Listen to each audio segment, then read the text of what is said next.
It tops our news tonight at 11. Right now, police are searching for the thieves who got away with 7 cars at a dealership on Detroit's west side. They hop in a car, ram it through the garage door, and drive off.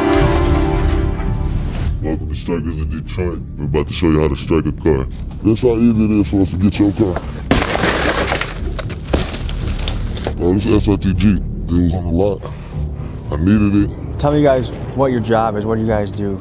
Got money with the strikes, man. On that car.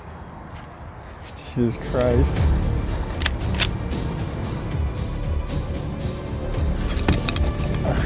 This is a tow hook. Once I connect that right there, connect to your car, all bets off. Lately in America, stealing cars has become a booming business. And in Detroit, where this video takes place, car theft is up over 50% over the last 5 years. In this world, car thieves are known as strikers. And today we take you deep into the scene and break down the business. You'll meet guys like Money, who run a chop shop in their basement. Spotters, who drive around all day looking for expensive cars and sell those locations to their striker counterparts. Guys like Fat Boy that can take your car in a variety of ways. And insiders that can speak to things like how the popular trend of takeovers overlaps with the stolen car scene. And finally, we speak to car thief criminals on the run that can tell us about the wave of indictments that are sweeping through Michigan. Buckle up, folks. It's time to hit the streets of Detroit. But first, a quick word from our sponsor. Guys, there's people outside that will try and steal your car, but there's people online that will try and damage you, harm you, and steal your information if your security is not up to par. You and your family's safety is important, and that's where the sponsor of today's video comes in, Surfshark VPN.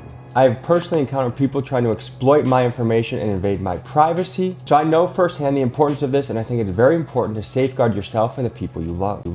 What a great VPN tool does is allow you to surf the web without data companies collecting your information, as well as obscure your digital footprint. With Surfshark, you can use one account and connect all of the devices in your house to it, meaning your entire household can be protected using one account with the service. And with 24/7 customer support, there's always someone there to help. And the best part is Surfshark offers a 30-day money-back guarantee, meaning you can try this out, explore the many benefits, risk-free. With a special code they're offering you watching this video, you can go to surfshark.com/TommyG and get an additional 4 months of Surfshark VPN services. Link is in the description. And now, folks, to Detroit's most wanted car thieves.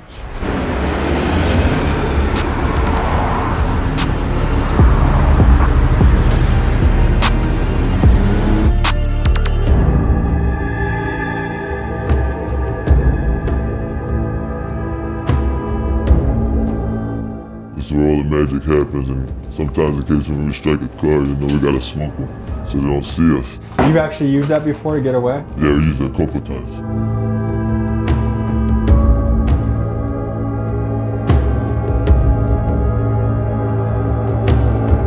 This came off a wide body, and this is going into a swap that we're doing. So a nice car like this, why would anyone want parts of it? Because a chunk like this costs anywhere from $500 to $700 depending on the condition. These wide body kits here with the bumpers, both bumpers and all the flares go anywhere from $1,500 and up to like $2,500. Where did this car come from, do you know? Someone purchased it from someone that striked it, so they bought it off them for $2,500. If someone wants to swap a car, it's usually go anywhere from like $3,000 to $6,000 to do a complete swap, where you bring a donor car and another car, and we swap them over and make one car, then swap, ready to hit the street with a title and everything clean. What are the different roles that are in this game? There's the younger cats that be striking the cars, and then they'll be bringing them to certain locations.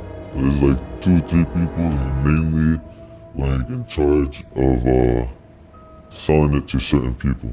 Because we don't just sell the cars to anybody, because you don't know who you're gonna sell the car to. So you need to be like in the circle, or somebody needs to know you for us to sell you the car. I got 2 roles in this. I'm a mechanic, and I do I source the parts and all that. Hey guys, quick announcement. New Big Dog ski masks just hit the website. The hoodies, the t-shirts are going like crazy, so get yours while supplies last. You already know, Big Dog's gotta eat. TommyGMcGee.com.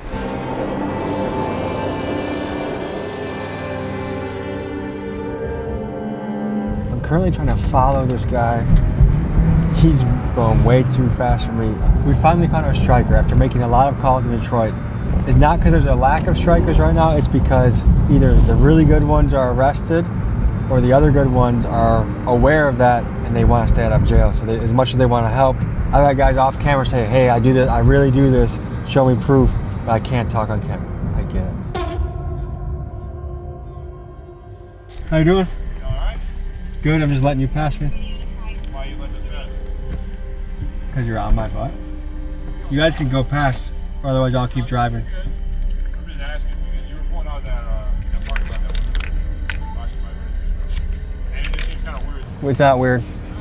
You're saying it's not weird? We're not doing anything, buddy. Not weird. He was ready to go, huh? Were we filming? Yep. I get it. They have a tough job. There's tons of stolen cars, tons of murders, tons of bad things happening in Detroit. No doubt about it. These guys have a very tough job, and I'm glad the good ones out there are doing something. But the whole rigmarole with the flashlights, and we're 800 feet away from a striker. We might witness a f***ing police chase right in front of our car.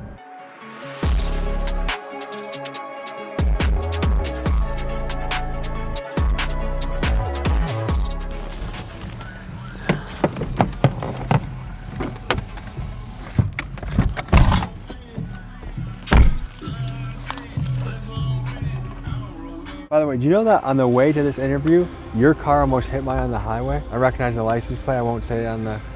But you were going... You're driving crazy though. Yeah, we gotta get on. So tell us what we got here. Oh, this is SRT Jeep. It was on the lot. I needed it, so I wanted to go grab it. You can't start it up on their lot, 'cause they gonna know. What is that? This is a tow hook. You gotta connect this part. You can connect it to their K-frame. You can connect it to their drive shaft, like whatever you want to connect it to. Once I connect that right there, connect it to your car, all bets off. So that's a tool you use to take cars? Yeah.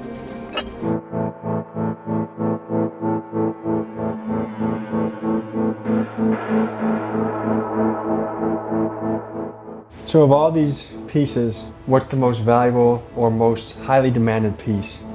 This piece right here. This is a clean computer off a 6.4. And this is the RF hub that you would need. And with these vehicles, you can't use an old body control module. You need to get one from the dealer. Having a clean computer with a clean RF hub, and when you do the swap, and they try to say, oh, it's a swap, this and that, they can't, because this computer comes back clean, and the RF hub is off the same serial number as this, and the body control module is going to be straight from the dealer. So what does this run me if I try to purchase this one? The computer alone clean, they go for $2,500. These chairs are actually going into a swap, but people do be buying these chairs. Each one of these chairs go for $500 a piece. This dashboard alone goes for almost $800 and up. It got some steering wheel in it already too. So this is more or less an entire car disassembled. This is a whole car disassembled.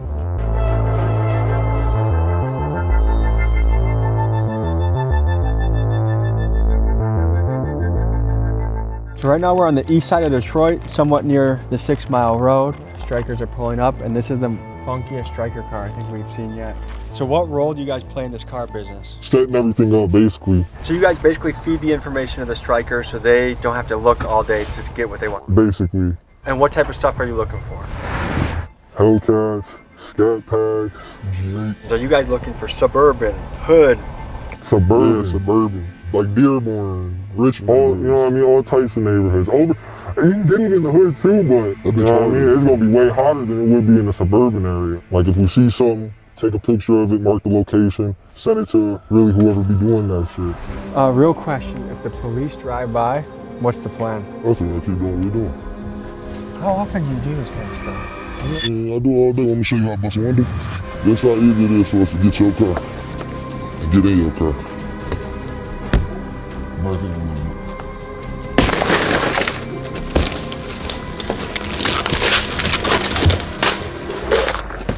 I send my little nigga in there. Once he climb in there, put it in neutral, like I just showed you on that one. I put my hook right here. Once you put your hook right there, I ain't want no hit car, so I open your shit. And I put the hook right here. And I'm still going with your car. Less than 3 minutes. You gonna come outside? And inside you gonna see. Have you ever encountered danger stealing someone's car? Yeah. What happened? I'd have been in traffic. And you know if they got one, they got another one. So if we take one and we don't get your other one, it's high risk chance that we know you can come back for it because you got a chaser now. That's what we call your second car that we didn't take from you, your chaser. So if I take this and I know you still got a Durango or another Jeep in the back, I know you got a chaser. So that means my first stop from taking your car should be to the gas station to fill your tank up. So you'll come chase me, 9 times out of 10 I won't let you catch me.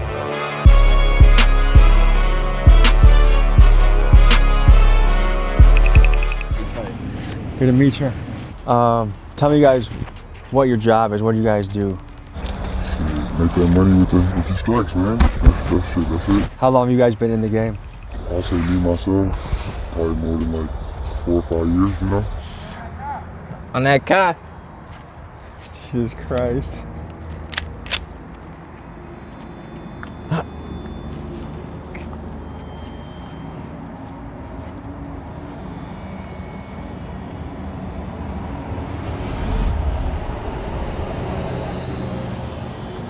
I'm stressed out from just 15 minutes in this lifestyle.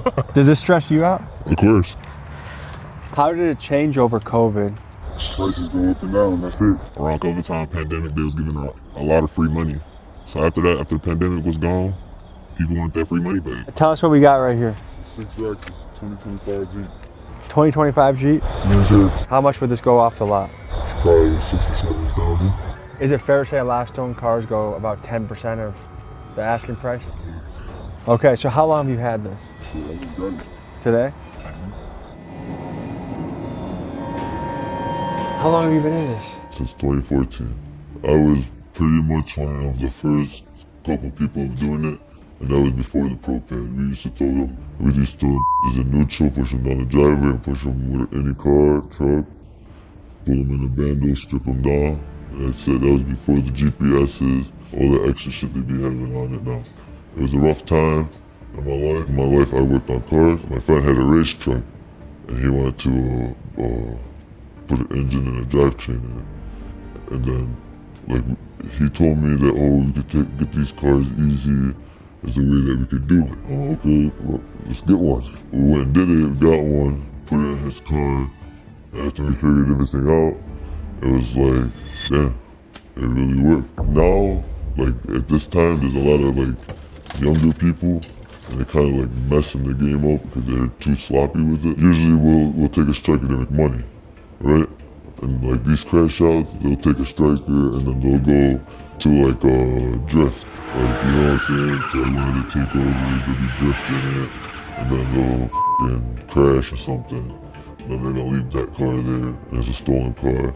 And then the cops come and see that, and it draws attention to that whole drift spot. Like, oh, this car's stolen. How many other cars did it be stolen? You guys rammed someone with this?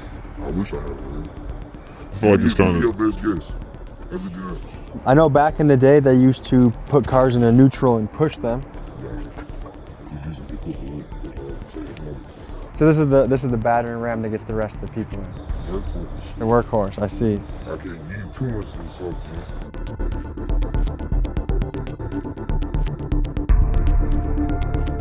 We're pulling up to meet a guy that is going to speak on the indictments, the pressure from law enforcement, how the takeover scene overlaps.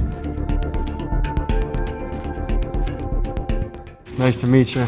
How are people getting into this game? How are the young guys learning how to do all this? A lot of people, they look for like the younger generation to do a lot of shit too.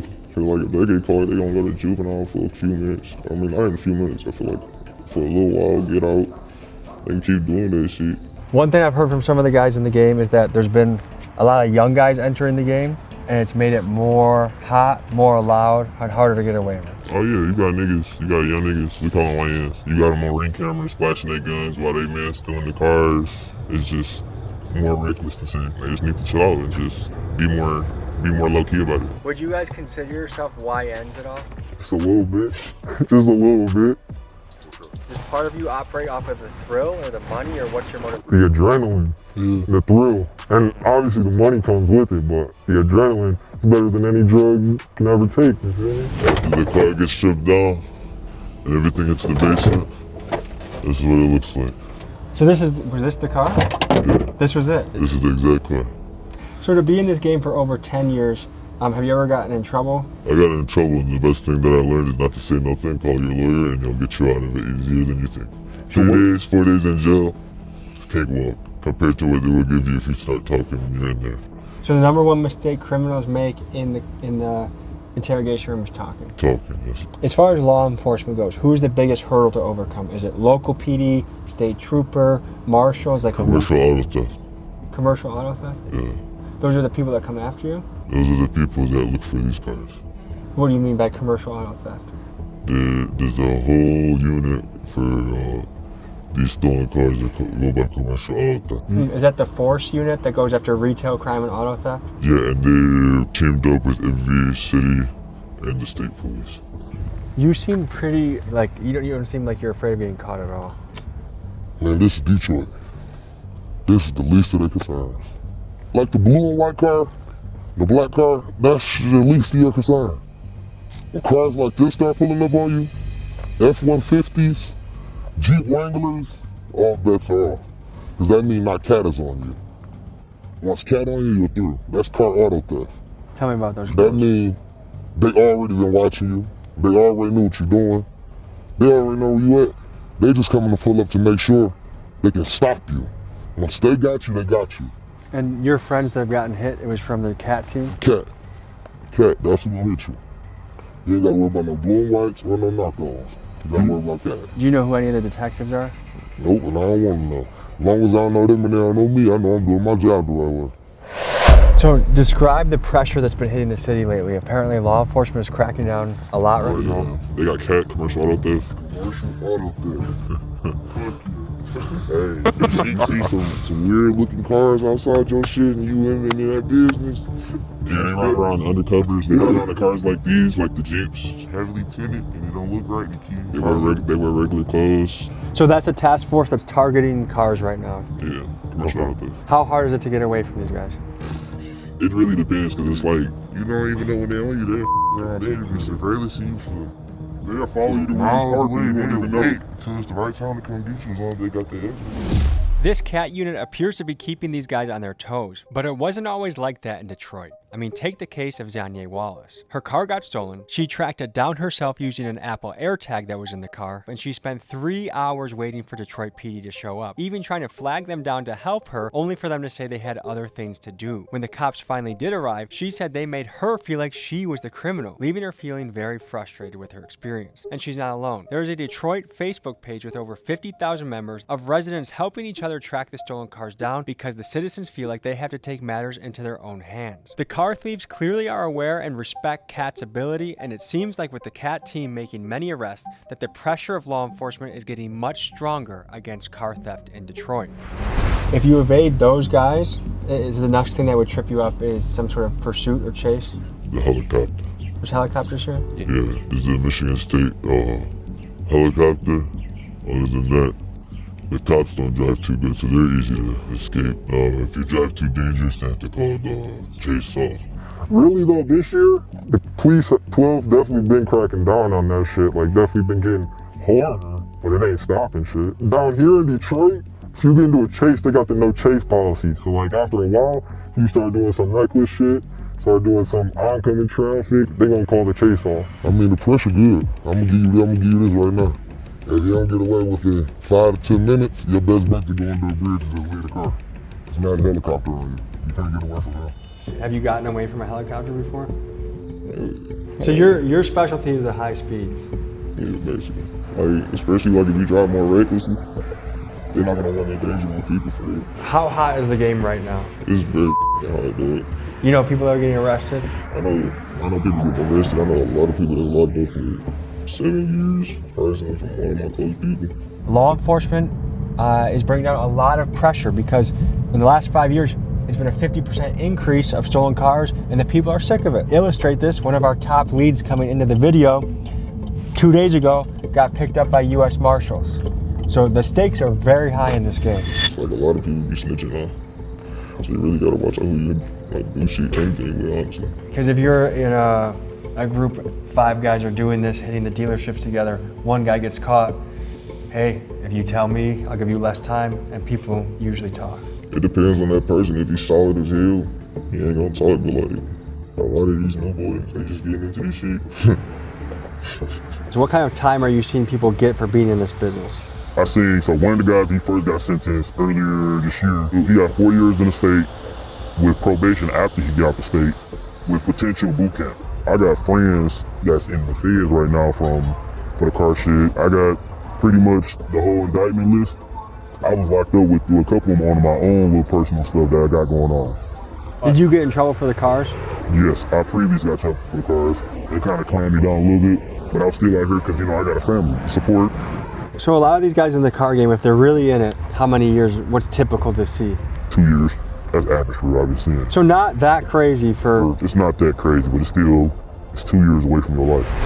So are the penalties for car theft, reckless driving, getting away from cops, is it becoming more and more harshly penalized? Yeah, it is. They're trying to pass the law. It's a mandatory 5 if you get caught with the 5, with the box, that's still, you know what I'm saying, that program keep 5s. It's mandatory 5 years now, I believe, if you get caught with it.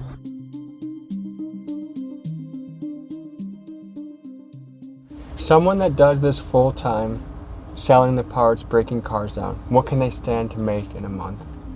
Say if they do 5 cars a month, they could be making about $60,000 to $70,000. $60,000 to $70,000? Yeah, if you get a Hellcat, that engine is $15,000 with the transmission and the engine irons. So this is an extremely lucrative business. Yeah. Let's say we get 3Ds, we keep getting 3Ds on that car. Let's say we get like 60 Ds. These going for $6,000 by themselves, so what's 6,000 times 6, you know? At least like 30,000 for sure. What can a good week bring you? A good week messing with these cars, I say a good week like 20,000, 30,000. I can sell the engine and trans off this car for $10,000. So you bust down the cars? The whole car, if I'm gonna bust it down, I'll put it back together for you. And you do that yourself or you have someone do it? It's like I got a team. There's a whole team of us. We put them all together. But my team don't like the cameras like that. What's the story in your head about like why you do this or what makes it okay to do? I mean, in the long run, you know, the insurance companies, they overcharge people. That's one thing. And the people that are going to be paying the price is the insurance companies, not the person that got the car stolen and they're going to get a new car, you know? And there's no other justification because over where I stay, paying insurance is over way too much. And especially on these cars, they be charging extra just because due to the thefts and stuff.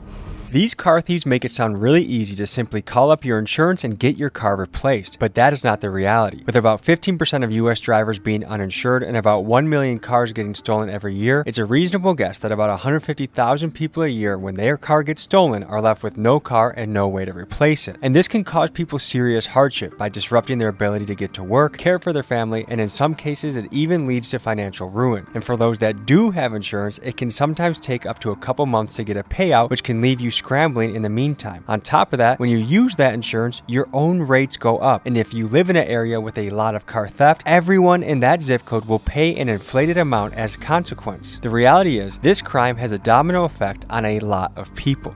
How do you view yourself on the scale of good and evil? Me personally, I feel like I'm good.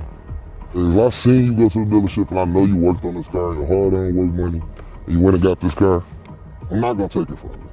If I didn't see you go to the lot and get this car, but I seen this car at the lot, I'm going to go get the car from the lot. Because 9 times out of 10, the lot can write it off. They gonna get insurance for it. If they couldn't sell it and I took it, they still sold it. You get what I'm saying? So you basically feel like because there's gonna be some insurance, there's gonna be some paperwork, there's gonna be some difficulty, but you feel less guilty about it? I feel less guilty about it.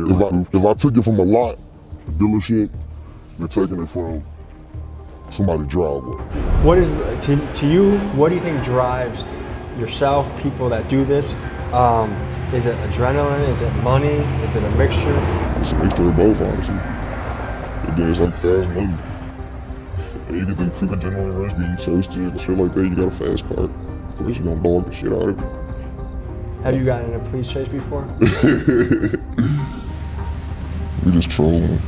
Are you coming to a complete stop, pulling over? Yeah. And then as soon as he gets out of his car, you go? No, we didn't even wait. You're laughing. No. Well, they put a bolo out and we were still out just fucking. So like, this ain't fucking. Put a what out? A bolo, be on lookout. Did you enjoy it? Yeah, it's fucking fun, bro. It's an adrenaline rush. You gotta see why everybody like it. That's why everybody go to the slideshow. That's why everybody wanna be in it, because they wanna know what's going on.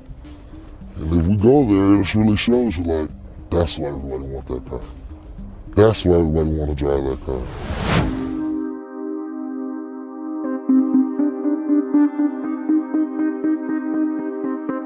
We got an address dropped to us, told to pull up. I'm not sure if I'm pulling up to a takeover, if I'm pulling up to a couple of strikers that want to talk. We're on the east side of Detroit. It's that kind of overgrown, abandoned type of landscape to the hood that we'll pull up to. I think we might be up all night for this one. We're just gonna go where the leads take us. At a typical takeover scene, there's a good percentage of strikers in that crowd. If people are posting on Instagram, TikTok, Snapchat at the takeovers, don't you feel like that makes the game very obvious and loud? Yeah, not really. Cause you gotta think about it, how many fucking black charges, black challenges there is. Fucking hundreds of thousands of them, like throughout the country. So it's like, and then it's like there's no plate, or it might be a fake plate. So how can you really say like that one's stolen or not, unless you like, you took it your damn self. I mean, social media just draws attention, so. Yeah, you got people posting Facebook, making Facebook chats about, you know what I'm saying, stolen cars in Detroit. They be telling people to go to takeovers to find their cars. That shit just be pointless, but. I mean, certain people are kind of stupid with it, don't get me wrong, but it's like, where else are we gonna go do? They don't give us no track for it, no derby, no shit like that, so it's kind of like, you gotta take it to the streets. Oh, they got a lot of motherfucking cars here. Let's go, baby. What's up, fellas? What are the takeover scene in Detroit like? You know, we can't go crazy, can't go all out, you know. Sometimes, you know, we make fire pits and we spin around it. It depends like the kind of day, you know. If it's a lot of cops dipping, running from spot to spot. Do cops care about takeovers? Yeah, they care about it. Recently, they got a lot worse. I want to introduce you to a friend of mine, Mr. Brandon Buckingham. He's one of the most certified white boys I've ever met in my life. What's up, guys? This motherfucker's intimidating. I know, that's what I said. Jesus Christ. Well, I don't want to hold up the fun. You guys want to get this thing started?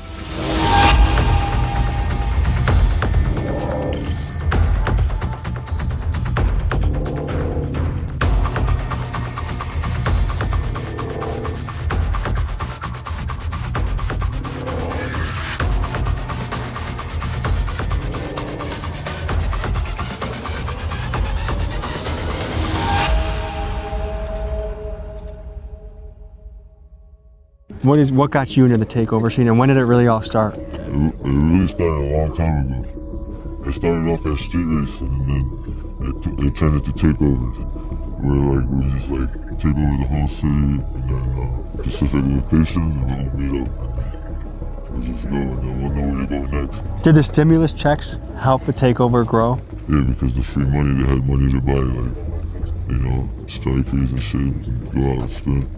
Tell me what's going through your mind during a takeover. Generally, for a lot of us, it's a getaway, honestly, from a regular life and shit like that.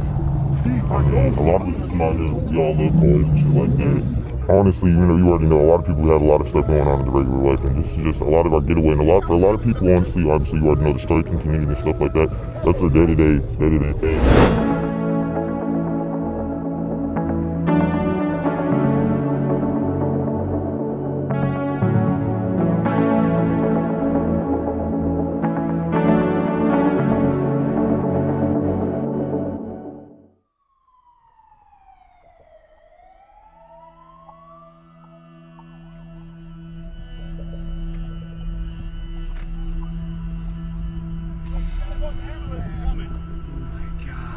Someone's.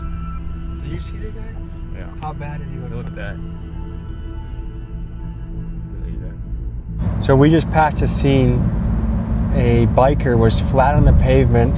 He wasn't moving. I don't know if he had unbelievable road rash. That's the thing that these young guys have to know, because I knew guys in college that had dirt bikes or motorcycles. Like, so many of them fucked themselves up. There's real consequences to this, and for some reason, evolutionarily, young men are programmed to feel invincible at a certain age. There are real consequences to this high-speed stuff.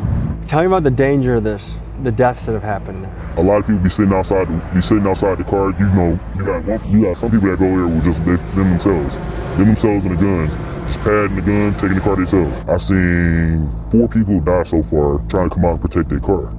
In my circle, bro, like, people die from this shit. You know people that have died doing this? Yeah, getting chased and smacking cars, shit like that. People that killed people, like, running. Like, shit happens, bro.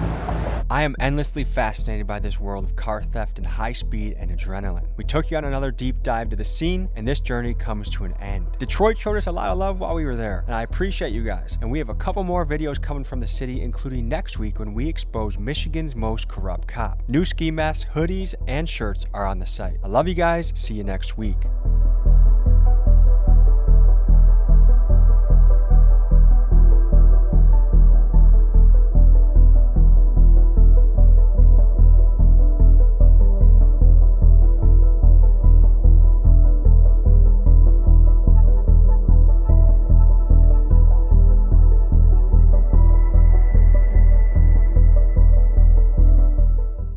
Folks, hope you enjoyed this episode.